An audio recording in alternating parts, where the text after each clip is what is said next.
Hi friends, ఈ వీడియోలో మనం తిరుమలలో ఉన్న బాటగంగమ్మ గుడి కోసం తెలుసుకుందాము. ఈ బాటగంగమ్మ తల్లిని తిరుమల ప్రాంతానికి గ్రామదేవతగా భావిస్తూ ఉంటారు. ఈ గుడిని 16వ శతాబ్దపు దేవేశ్వరులుగా చెప్పబడుతున్న తిరుమల తాతాచార్యుల ద్వారా నిర్మించినట్లుగా చెప్తూ ఉంటారు. ఈ ఆలయానికి సుమారుగా 100 ఏళ్ల చరిత్ర ఉంది.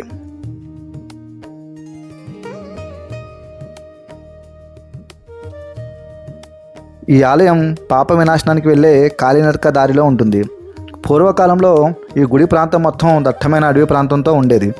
ఇప్పుడంటే ఈ రోడ్లన్నీ ఉన్నాయి, కానీ పూర్వకాలంలో మొత్తం ఈ ఏరియా అంతా కూడా దట్టమైన అడవితో ఉండి పులులు, వన్యమృగాలు అన్నీ కూడా ఇక్కడ సంచరిస్తూ ఉండేవి.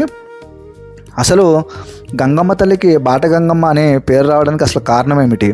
పూర్వం తిరుమలలోని అర్చకులు స్వామివారికి అభిషేకం చేయడం కోసం పాప వినాశనం నుంచి పవిత్ర జలాలని మోసుకుంటూ కాలినడక దారిలో ఈ గంగమ్మ తల్లి గుడి దగ్గర నుంచి వెళ్ళేవాళ్ళు.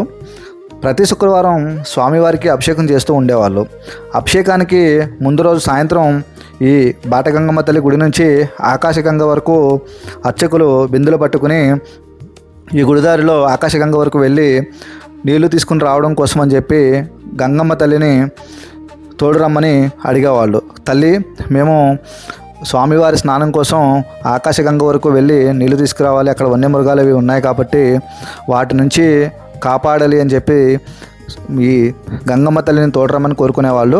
అయితే గంగమ్మ తల్లి అర్చకులతో పాటు తోడుగా ఆకాశగంగ వరకు వెళ్ళి మళ్ళీ అర్చకులు తిరిగి స్వామివారి గుడిని చేరుకునేంత వరకు కూడా వాళ్ళకి ఈ దారిలో, అంటే వీళ్ళు ఏదైతే ఆకాశగంగ వరకు వెళ్ళి మళ్ళీ తిరిగి స్వామివారి ఆలయం చేరుకునేంత వరకు కూడా వాళ్ళకి బాటలో తల్లి తోడు వచ్చేది కాబట్టి ఈ తల్లికి బాటగంగమ్మ తల్లి అని పేరు వచ్చింది. మనం తిరుమల వెళ్తూ ఉంటాం, కానీ చాలామంది ఈ బాటగంగమ్మ తల్లి గుడిని అయితే చూసి ఉండరు.